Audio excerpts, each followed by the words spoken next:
पागल बना के हमारा, पागल बना के हमारा घूमही पटनवा में एक बेरी मिल ली है।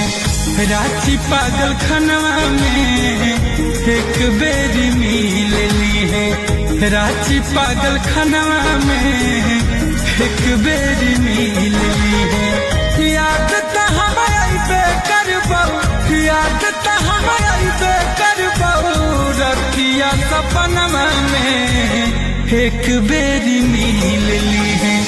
रांची पागल खनवा में एक बेरी मिल ली है। रांची पागल खनवा में एक बेरी मिल ली है।